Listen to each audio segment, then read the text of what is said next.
Hey, good morning, friends. Happy Friday. It is Sam from Maryland Magnet Fishing. I'm back out here at the Bellevue boat landing and ferry wharf. Up here is where I pulled up that old bedside commode thing a couple weeks ago. So I decided to come back out here today and hit the boat ramp, these couple areas here, and then I'm going to go all the way up there. Hopefully I can find some stuff. It is right windy today. I came back down to St. Michael's because today's the 41st anniversary of my mom's death, so I went and put some flowers on her niche in the columbarium wall. That's where her urn is. I might have to stop and go put some insulated pants on because I didn't wear my long johns this morning. There's probably about a 15-20 mile an hour wind, and coming up off that water, it's right cold. So today I'm going to be using my 1,200 pound dock buster and my 1,200 pound double-sided. Both of them are from Brute Magnetics. Excuse me. I'll have a link in the description excuse me, for 10% off anything you buy from Brute Magnetics. If you're new to the channel, please subscribe, give me a thumbs up, and if you're new, please just let me know how you found the channel. And I'm always welcome to any kind of criticism or critiques. I'm fairly new to this, and I'm not exactly an expert when it comes to editing the video. I'm just out here trying to put some good videos out to show people what I find magnet fishing. Tomorrow, Cat Marin and I are supposed to go back to the field I went to the other week. We're going to be doing some metal detecting, and I'm going to let him use my first machine. This will be kind of a new experience for him. So let me get this GoPro on and see what the heck I can find here. Last time I was here, it was still goose season, so I heard a lot of gunshots in the background. Goose season ended last month, which is good. Sorry about that. Yeah, I still gotta have this mask on. It was supposed to get in the upper 40s today, but it's not. Now, I guess the trade-off is it was supposed to be raining through the morning, so I'm not gonna kick about that. I wasn't looking forward to having to bundle up and get all my wet weather gear on. So let's just see what we can get. I know my friend John, back in the summer, I think it was right about here, pulled up some good hand tools. So have to see what I can pull up today.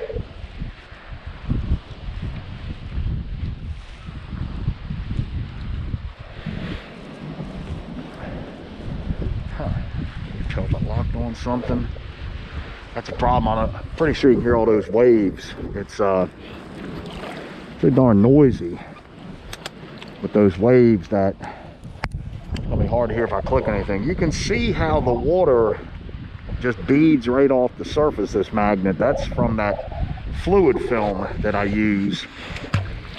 I really like that stuff. It's a penetrant and protectorant that you basically just, what I do with my magnets, when I get home, I'll put them out on my deck. I put them out in the sun, and usually after about an hour, the magnet itself will be dry. And then what I do, I've got a real stiff plastic bristle brush that I'll clean the surface of the magnet. Then I'll spray it down real good with the fluid film, and I'll let them sit overnight, unless it's gonna rain. And then what I'll do, I've been using these 12s pretty much for the past few months. So what I do, I just stick them back in my bucket. I've got, let me see if I can show you. I've got some real thick foam I believe that came with the computer printer I bought, and I just cut that as, have that as a divider to keep the magnets from sticking to each other. And I'll just leave the heavy coat and the fluid film right on the magnet itself. You know, that way I can keep them as protected as possible. I'm probably only going to be out of here for about 3 hours because I'm supposed to go see my friend John right down the road.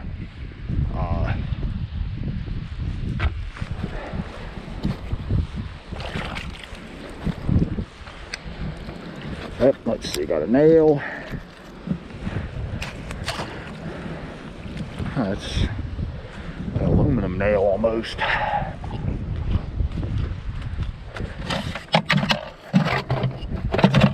Oh boy.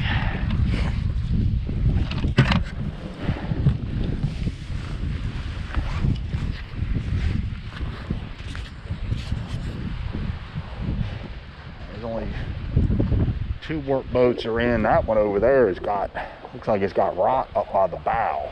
So I don't know if somebody be wanting to take that out or not.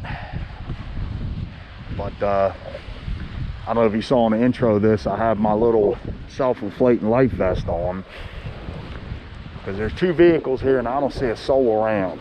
And I could fall in that water and scream till doomsday and would nobody find me. Speaking of which, I need to, I forgot I have to put this little lanyard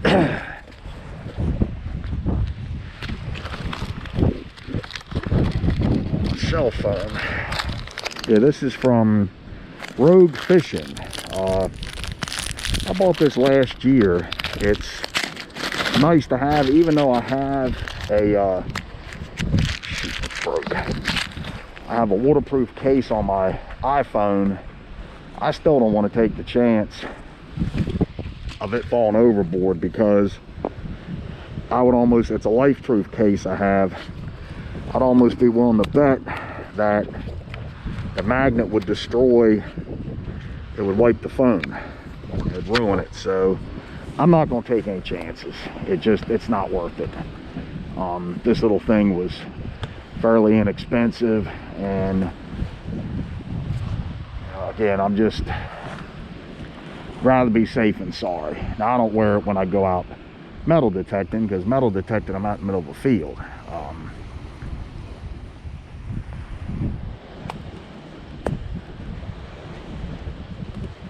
There we go.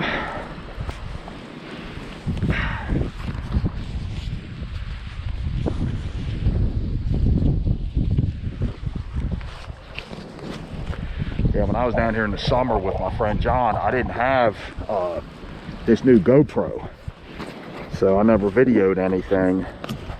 But he, I'm trying to remember, I think it was over here is where he found those tools, and it was like 4 or 5 hand tools he found that were in pretty good shape. This bottom is really muddy, so anything that falls in is going to sink, which that does help. Darn it.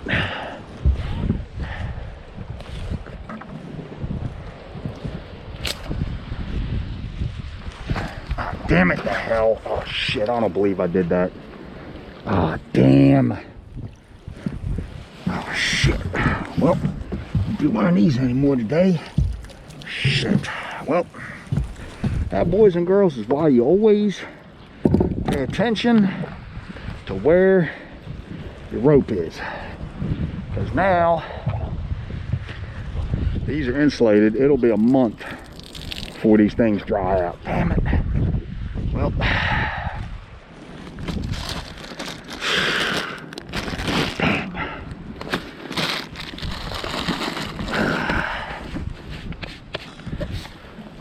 guess I'll be going to these then.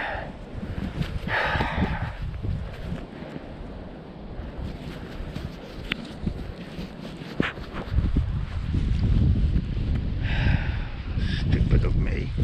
Damn it. Hey, but on the flip side, at least I saved my glove. Might have been happy if I'd lost that glove.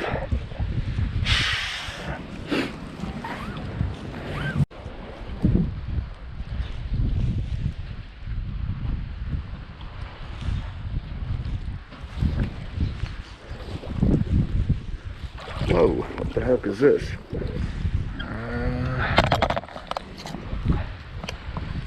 Some kind of piece of metal, like it's not a saw blade or anything, but hey, a little bit of money there.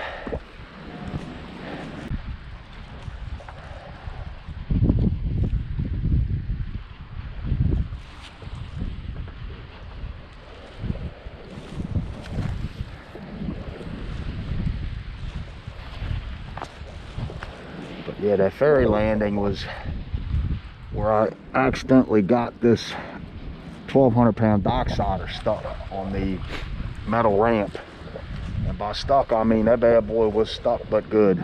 And my friend John and we were pulling and pulling and pulling, and damn if we couldn't get it budged. And he lives about 10 minutes down the road from here, and he was going to go ahead. He went home and was going to get some big pry bars. And then I remembered that I had a come along in the back of my Jeep, excuse me, which I bought, oh, probably 15 years ago for my old Jeep. And I went and got it, and it took me about a minute and got it pulled right up. And you know, I had no way of videoing it because I just had my phone. But that was a lesson learned. And then I got my 2,200-pound dock buster stuck down to Whitman the other month, and I kept locking onto something and it popped, and finally I must have got just a flat solid lock. I could not get it up, and we hooked onto it. That come along did amazing. It just pulled it nice and slow. And I've had people say, well, you know, why didn't you hook it to your vehicle? Well, number one, it was inaccessible. There was a truck and a car that were in front of the spot where I got stuck. And number two, I got no real way of attaching it to my Jeep, attaching a rope. And number three, I'm not doing that. That magnet's probably a good 7 pounds, and that thing had busted loose. It could have come up there, killed somebody, broke somebody's leg, busted the glass out of my vehicle. I mean, even if I didn't have to come along, we'd have figured something out. I got chest waders in my vehicle. I'd have put them bad boys on and gone in after if I had to. But I mean, I don't remember how much I paid for that come along, but if you don't have one, I highly suggest buying one. They're not that expensive.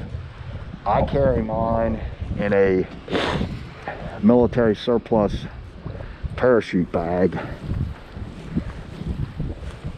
and that looks like an old nail, no bolt. And then I've got a snatch strap and a piece of tarp to wrap around, like where mine was. I put the rope, we went around. I got a video up on my page, but to protect the rope, and it's just easier carrying it in that bag. But you could buy, like, you know, 2-ton for fairly cheap. I got the 5-ton just because I've never had a winch on my vehicles, and know, I've been driving four-wheel drive for most of my life and used come-alongs quite a bit. Also used what's called a high lift jack. That I don't carry, I keep that at home. I just put that on the roof rack if I'm going off-roading. But that come along, that thing's a lifesaver. So that's twice that. I guarantee you, between what I paid for the come along, the straps and stuff, it was still, just pulling this 1200 up, it paid for itself. So that's, you know, I would get one. Like I said, you can go back and look. I'm trying to think when it was. It was, I want to say it was in December. But I edited the video to basically just show how we use the come along. And, you know, those snatch straps, they're basically just nylon straps with loops sewn in the ends. And I wrapped that around a piling, and, you know, we just turned around and just slowly cranked on it. And you could see when I got that magnet loose and pulled it up, it was scored all up. So I don't know what was down there. It was big, because I kept locking on it, and I'd lock on it, and then it popped loose, and then I pull and it come off. And finally it just decided that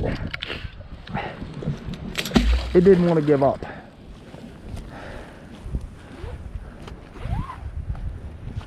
And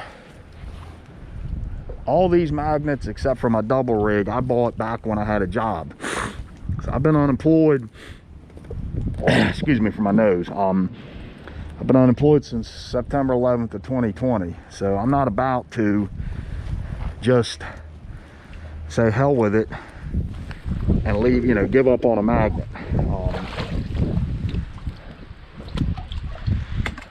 I can't sit there and call Brute up and say, oh yeah, dummy me, lost my big dock buster, send me another one.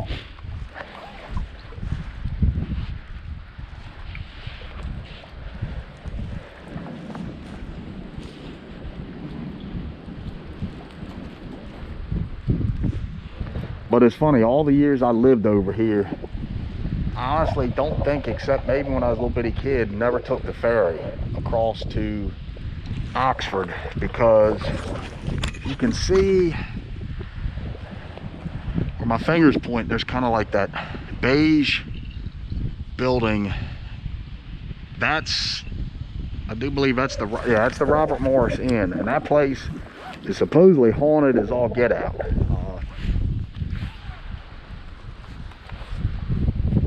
We took a bus tour a couple years back. It was a ghost tour of this area, and it's a lot of haunted areas, a lot of weird stuff goes on around here, because this area dates back to early 1700s. Supposedly, and I've never found anything to verify it, Royal Oak, which is just right up the street.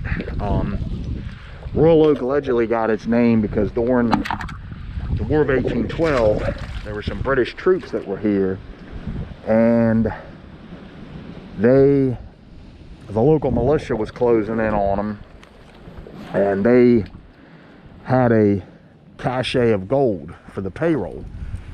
And the legend has it that they took the gold and buried it under an oak tree, hoping to come back and get it. Now, everything I've read, the British never were here. They went into St. Michael's, they were down like Tillman, that area, but they never come up this area. But I'm not saying it didn't happen.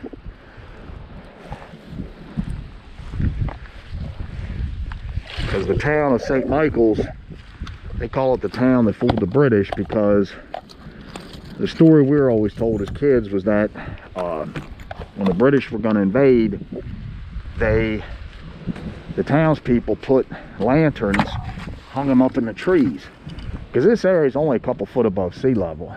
And supposedly the British thought the area was up on a bluff and elevated their cannons up and overshot the town. And there's a house in town called the Cannonball House. When I was a kid, I used to deliver the Star Democrat newspaper all through St. Michael's. And going up to the second floor, there's an old rusty, or was when I was a kid, old rusty cannonball sitting on this ledge in a window frame. And the story is that cannonball went into the chimney. It was a chimney for a fireplace up on the second floor, and rolled out the fireplace and was rolling down the stairs, and a lady of the house caught the cannonball in a bucket of water. And again, that's stuff we were told as kids, but it was cool growing up here. There's a lot of history in the town. It's just sad going back because it's not the town I grew up in. I'll pause this for a minute. Okay, I just wanted to show you what I've got here for the come along. This is part of an old canvas painter's tarp that I bought some time ago. Got these gloves. This is another piece that I'll use like to either wrap around a piling, or I will drape it over the rope to use in case the rope breaks. What that'll do is that'll deaden the rope from snapping back and hurting somebody. And then this, threw this stuff back in here. This is the strap, and what I do, I wrap that around a piling, and I've got these carabiners on there, and that's what I'll hook this to. And then this end, we'll just make a knot, double up a knot on the rope. Yeah, that's the bag, that's the thing. I mean, it's a little cheap Chinese made one, but it saved me twice. And I'd rather have this thing sitting back here because I'd completely forgot it. I had it just sitting back here. Pardon all my mess in here. Crap. I'd forgotten that I had it. Oh, and then under here, this little black bag there, that's what I have my grinder. Got my cutoff wheel in there. And I got a Sawzall with some metal blades to cut big stuff up. But yeah, if you don't have a come along, unless you go out with 5-10 big people, I will highly suggest getting one. They're not that expensive. It's one of those things. It's better to have it and not need it. Because I got something here. Come on. What is this? I heard it click. Oh shoot, that almost looks like a jeez. Let me slide this bad boy. That almost looks like a railroad plate. Man. Oh jeez. That's gonna be interesting.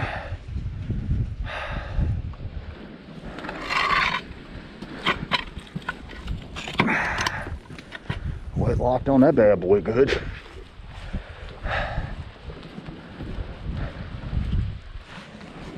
That's why I carry this little.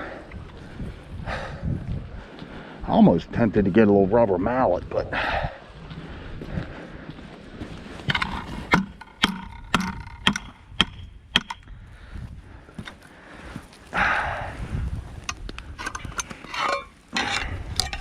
let's see. Man, I don't want to get this rust all over myself. Oh good it's not completely on there. Yeah, that's good. Come on.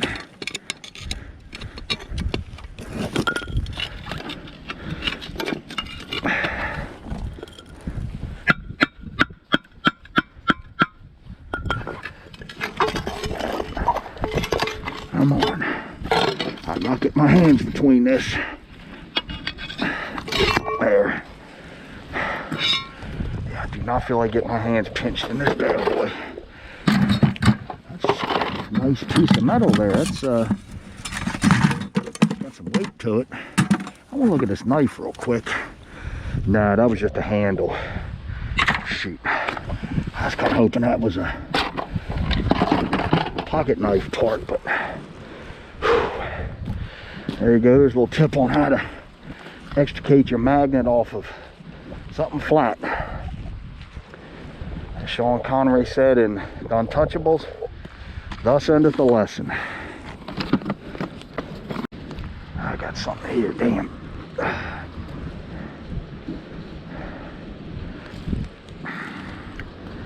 Can't tell it's on here or not. Yep. Man. Ugh, jeez. Ugh. Ah, shoot. A cotter pin. Oh, that's the bolts that they use to secure this dock. Yep. That's the ones that go through, actually go through these pilings into these stringer boards here. Yeah, it's a pretty good find there. Yeah, I'll cut this up when I get home. When I do anything big like that, I just cut. I cut to make it so it'll fit in the bucket. Yeah, so I can close the bucket up. So I'll just take my cut off. Oh shoot! Take my cut off wheel and cut that thing in half.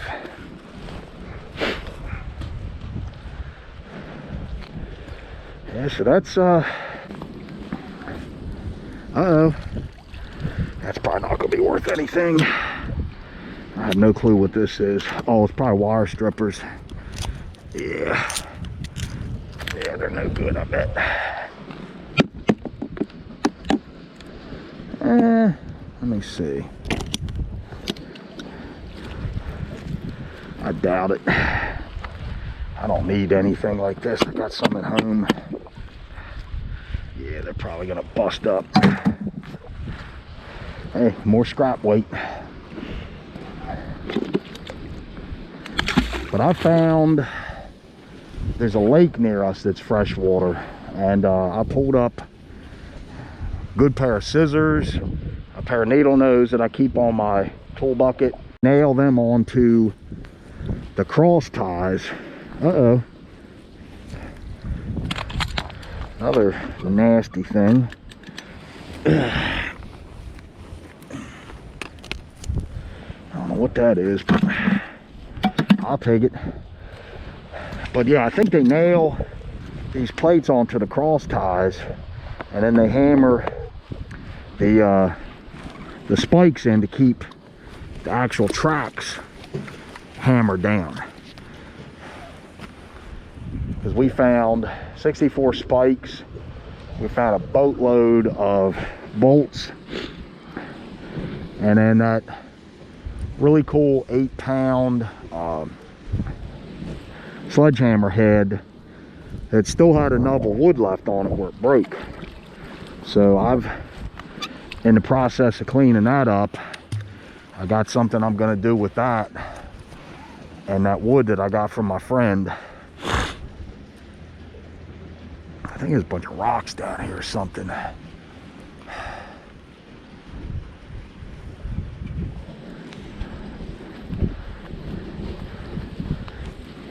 Nope, got another big piece on here. Dang. Ah, crap. Maybe, I don't know what that was then. Shoot.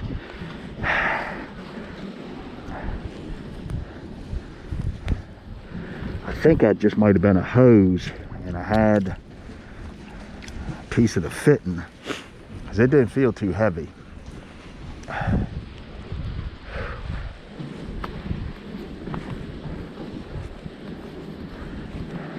Damn. I should have reached down and grabbed that thing. Shoot.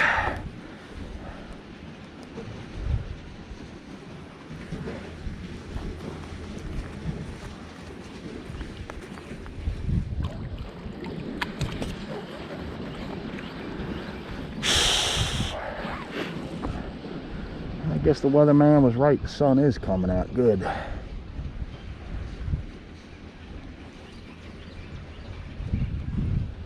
There's some whistler swans.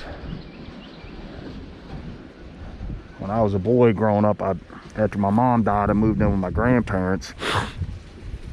They became my guardians, and my grandfather used to feed ducks and geese and swans, and it was so funny because he carried the feed in about a 3 or 4 gallon metal bucket, and he would just walk out there, and next thing you know, there'd just be hundreds of geese, ducks, swans just waiting.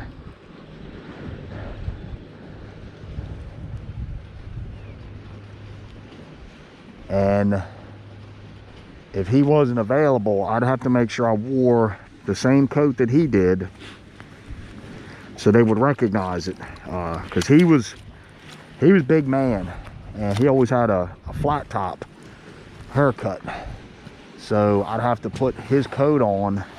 He always wore this, it was like it was an old Woolrich wool jacket, and it was like red and black and gray with, you know, like checkerboard pattern, so to speak. And that's what he would wear. And as soon as they would see that, boy, they would just come flying in, and he could just stand there and just throw scoop after scoop out, and they were just as trusting as could be. And my favorites watching were the little canvas backs, because they were like fearless. They would just bull their way in. I don't know if I'm getting on something here. I might have to get my claw out.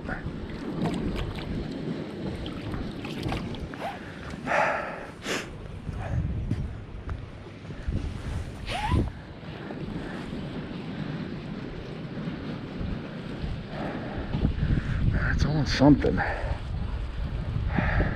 on. You know what? I forgot my little boat hook. That's a problem. I might have to go grab that real quick. Something's on here. Come on. There. Nah, that's just like I don't know what this is. That's just a piece of hose. Oh, it's metal in there. That's weird. Huh. Well, that's weird. It's, I wonder if it's like a woven, like a metal mesh in there. That's definitely rubber. That's weird. I got a pair of bolt cutters I could cut that up with. I'm gonna go pause this for a minute, go grab my little boat hook. Okay, friends, I'm gonna call it a day today, but this is all the stuff I found today. Nothing really memorable. My spatula away. I think this hose, I'm gonna have to cut that thing in half. Got that big steel plate. That white gizmo, that's some sort of a, I guess it's like a sump pump. Found 2 spoons, a couple of great big bolts. But yeah, at the end of the day, it's just about getting this stuff out the water. So I'm gonna pack all this up, go over to my buddies, and then get home, get this downloaded and put on my channel. And tomorrow, if the weather's right, Cat Mare and I are gonna be coming back down the road here and do some metal detecting. So y'all have a good day. Take care.